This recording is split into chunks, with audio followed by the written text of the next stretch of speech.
60 seconds with Femi Korrect pidgin yannings. Now they do. I don't know whether you don't hear this story. Me, the thing they do me one kind for my belly when I hear them. Super Eagles coach will be Gernot Rohr. In talk say for the Aiteo Cup where they play. No be that one where they play today.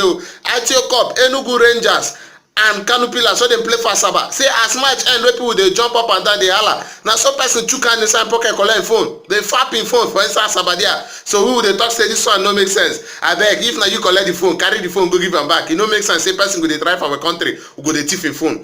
Another one I want to talk this morning na Nigeria Professional Football League. Because our league now and Nigeria film, they don't they drag who at pass. Our league then do draw yesterday for people who go play 20 teams. But we not say for everywhere for the world. Then they promote people from the other small league, carry them come the big league. Nobody when they not promote from the small league come the big league for Nigeria. Even the people where they run football for Nigeria don't know who they want promote.